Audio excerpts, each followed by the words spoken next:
মতন higher secondary school এখানে আছে, এর বেশিও পাইতে পারে।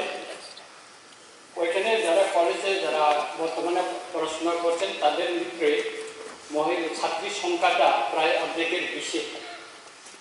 এই পরিপ্রেক্ষিতে এটা খুবই জরুরি যে খোয়াই শহরে যদি হেডকোয়ার্টারে যদি একটি উমেন কলেজ খোলা হয় তাতে আমাদের ছাত্রীদের পড়াশোনার ক্ষেত্রে খুব ভালো হবে এবং সেটা প্রয়োজনীয়তার নিরীক্ষে আমি দাবিটা জানাচ্ছি।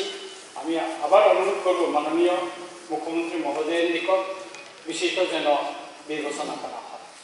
ধন্যবাদ। মাননীয় বিধায়ক শ্রী রঞ্জিত দেববর্মা মহোদয়ের প্রশ্ন 1, খোয়াই জেলায় একটি মহিলা ডিগ্রি কলেজ খোলার জন্য রাজ্য সরকারের কোনো পরিকল্পনা আছে কি?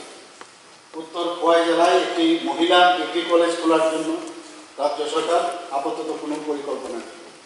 প্রশ্ন 2, যদি থাকে তাহলে কবে নাগাদ করা হবে বলে আশা করা যায়? উত্তর, 1 নম্বর প্রশ্নের উত্তরের পরিপ্রেক্ষিতে প্রশ্ন আসে।